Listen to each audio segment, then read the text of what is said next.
Congress to take additional action on tariffs now? No, I don't need to. It's already been approved. I mean, I would ask Congress and probably get it.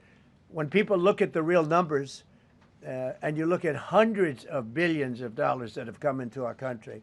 Yesterday, I was at a steel plant, as you know, and I went to great place, great plant, great, wonderful people.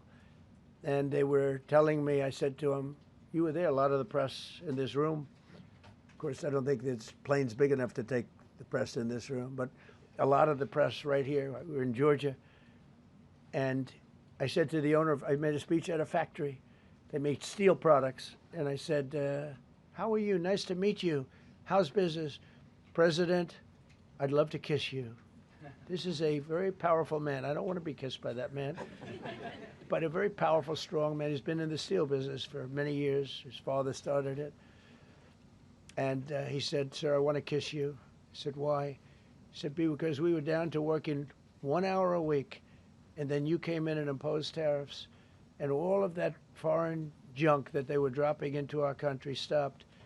And we're now going to double shifts, 7 days a week, and we may be very soon going to 24 hours around the clock, almost 7 days a week. He said, sir, I want to kiss you so badly. And I said, no, thank you. But you know what? He just to finalize it, he said, oh, this is a great place in Georgia. He said, all up and down the highway. Same exact answer, sir. We're all going out of business. We're going to go bankrupt. We're all going out of business. And now every one of us are thriving, and we're hiring people like we haven't. He said, like I've never, and he's been in business for, I think, 45 years, like we've never hired before. That's because of tariffs. And we're going to keep it going the same way. And you're going to start to see the results in a year from now when all those factories start that are under construction right now. You see all the construction numbers are so good.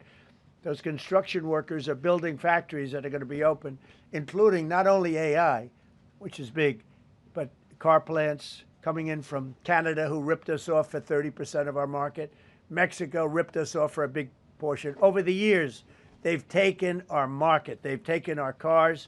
They manufacture them in Japan, Germany, and all over the place because nobody's standing in this position. The position I have as President of the United States had the insight, the courage, well, I don't know what it is, to charge tariffs. You can make your product outside. You can put our people out of business. You can put everybody on the unemployment rolls. But if you're going to make a car in some other country, you're going to pay a 15, 20, 30% tariff. And those things would have never happened. We wouldn't have lost our business. Same thing with, as an example, Taiwan. Taiwan came in. They stole our chip business. They make chips. For 30 years longer, they made chip. And they put our companies. Intel would be now the largest company. I saved Intel. I literally saved it at the beginning of this administration.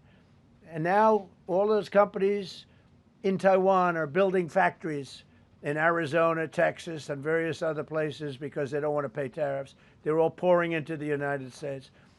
But just like that great patriot said yesterday, sir, what you've done, nobody thought was possible. And Steve Moore, a highly respected economist, came into my office yesterday. He said, you've done something nobody's ever done. 22 Nobel Prize winners in economics said we would right now be in a recession. And you said, no, we're going to have a booming country. We're going to have a booming country. You were right. All 22 were wrong, and you were right.